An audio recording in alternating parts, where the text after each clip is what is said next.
Oi, pessoal. Neste vídeo nós iremos falar então sobre os estudos que são observacionais. Basicamente nós temos três tipos de estudos observacionais, que é o caso-controle, transversal e o estudo de corte. Hoje nós vamos falar um pouquinho sobre o estudo caso-controle. O estudo caso-controle ele é muito importante porque ele nos permite identificar quais exposições de risco podem ter influências em um desfecho, em uma dada doença. Então, por exemplo, pegando como doença a hepatite B, nós podemos verificar quais variáveis possam estar associadas com a hepatite B. Compartilhamento de objetos pessoais, por exemplo, relação sexual desprotegida, acidentes com pérfuro cortantes, por exemplo. Nós podemos avaliar as frequências destas variáveis, dessas exposições, a partir de uma amostragem bem feita, bem representativa, entre grupos de casos, que são os indivíduos diagnosticados com a doença, e controles, que são indivíduos saudáveis. A partir dessa comparação das frequências, se as exposições de riscos forem maiores no grupo de casos, nós temos que muito provavelmente aquela associação existe. Nós iremos comprovar essa associação com um teste estatístico, e que irá nos fornecer um valor de P. No caso do estudo de caso-controle, nós temos dois grupos de comparação e isso nos permite nós estimarmos também uma medida de efeito. Caso o controle tenha medida de efeito chamada razão de chances. Então prestem bem atenção, a razão de chances é a medida de efeito para estudo com delineamento caso-controle. A razão de chances, ela indica a probabilidade do indivíduo ter o desfecho. Então, eu vou dar um exemplo.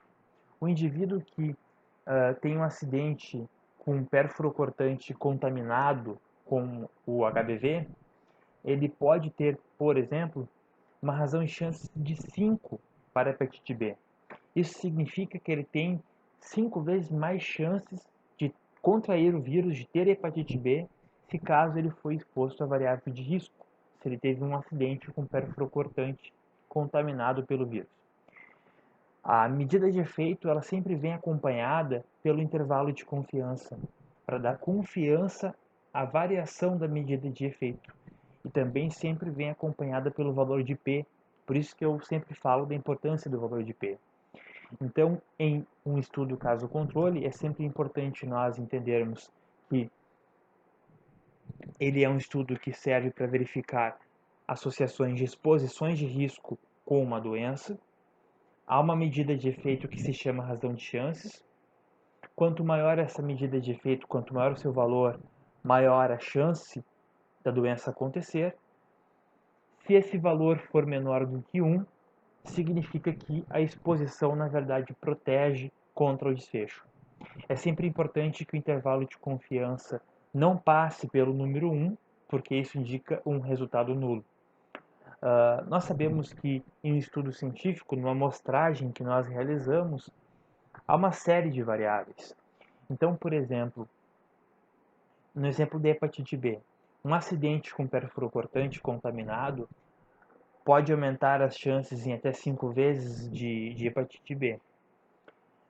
Mas existem outras variáveis, que nós chamamos de covariáveis, que podem influenciar essa associação, que podem causar vieses nessa associação. Para evitar isso, nós realizamos o pareamento entre casos e controles. Isso é muito importante. Se o pareamento for realizado para as variáveis sexo, idade e etnia, já será muito bom, porque assim nós reduzimos uma boa parte de viés. Existem outras variáveis que podem ser pareadas, podem ser equiparadas, para nós evitarmos esses viés. Além disso, existem técnicas multivariadas, que servem para reduzir a influência de confusão, esse potencial de confusão de outras variáveis naquela variável de interesse. Para estudo caso-controle, onde a medida de efeito é razão de chance, a técnica multivariada chama-se regressão logística. Com a regressão logística, nós teremos uma medida de efeito, a razão de chances, ajustada. para especificamente aquela exposição. E o valor de P também é ajustado, controlado. Assim nós temos maior certeza de que uma exposição de risco tem associação efetivamente com o desfecho. No nosso exemplo, de que o acidente com perfluorocortante contaminado tem associação com hepatite B. Pessoal, muito obrigado por terem assistido o vídeo. Qualquer dúvida, comentem. Estou à disposição para conversar com quem tiver dúvidas.